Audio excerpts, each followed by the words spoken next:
Jadi takwa didahulukan sebelum ilmu. Apa di antara turunan takwa itu?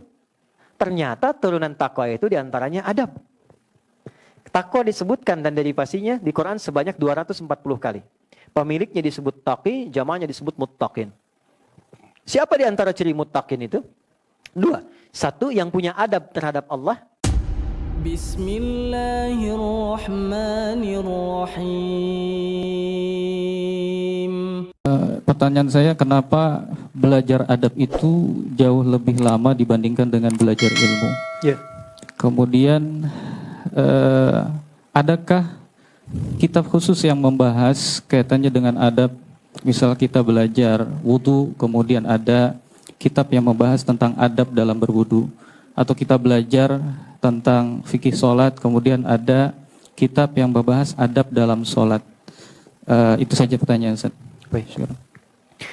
Yang pertama, Quran surah kedua di akhir ayat 282. Sebelah kiri paling bawah di pojok tuh ya. Allah sampaikan, wattaqullaha wa yu'allimukumullah.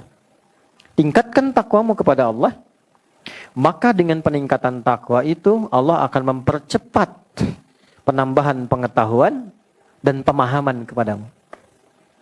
Jadi takwa didahulukan sebelum ilmu. Apa di antara turunan takwa itu? Ternyata turunan takwa itu di antaranya adab. Takwa disebutkan dan derivasinya di Quran sebanyak 240 kali. Pemiliknya disebut taqi, jamaahnya disebut muttaqin. Siapa di antara ciri muttaqin itu? Dua. Satu, yang punya adab terhadap Allah. Dari mulai dia menata bangunnya, dia doanya, dia berinteraksi dengan istighfarnya. Quran surah ke-51 ayat 15 sampai dengan 23. Ya? Dan orang yang punya adab dengan sesama. Quran surah ketiga ayat 133 sampai 134. Alladzina yunfiquna fis sarai wad dharra wal kadhimina al ghaidha wal 'afina 'anil nas wallahu yuhibbul muhsinin. Adab. Kenapa adab didahulukan sebelum ilmu? Adab itu sikap moral yang membimbing kita untuk berperilaku baik. Jelas?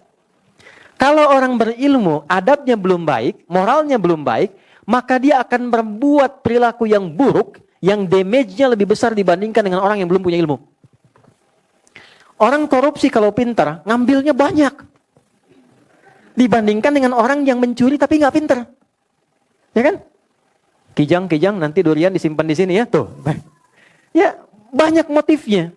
Dan damage-nya lebih banyak. Sama, jangan dikira orang yang punya pengetahuan, tapi minim adab, jangan dikira bermanfaat. Merusaknya akan banyak. Ya, akan banyak.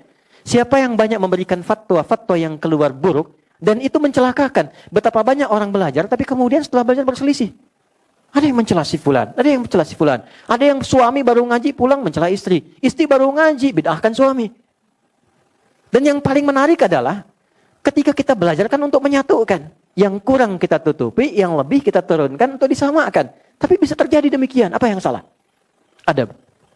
Maka Islam datang untuk melatih adab terlebih dahulu. Dan saat yang bersamaan ilmu diberikan. Jadi tidak harus nunggu 16 tahun. Itu bersamaan. Karena saat berajar adab pun sedang belajar ilmu. Ilmunya khusus adab. Karena itu para ulama itu mendahulukan pelajaran adab dengan babnya sebelum masuk kepada ilmu-ilmu pokoknya. Apa di antara contohnya?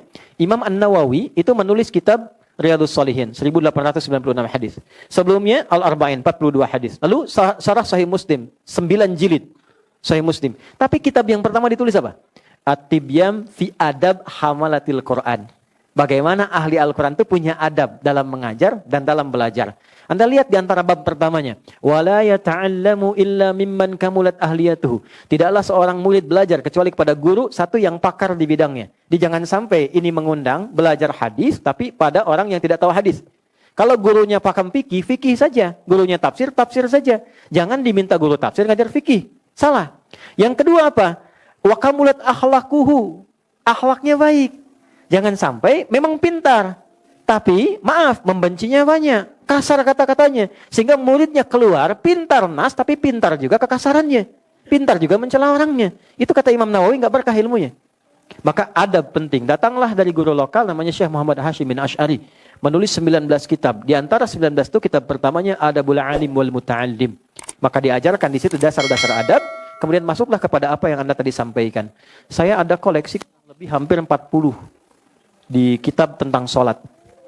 Nah, di antara kitab-kitab itu ada beberapa yang bagus yang menjelaskan tentang hikmah, makna dan adabnya. Satu namanya Nadharat fi Ma'anis Shalah. Yang kedua namanya Asrarus Shalah. Nanti lain waktu kalau tiba lagi, misalnya nanti kita tunjukkan sesuai dengan apa yang teman-teman harapkan. Jelas ya? Allahu a'lam bishawab.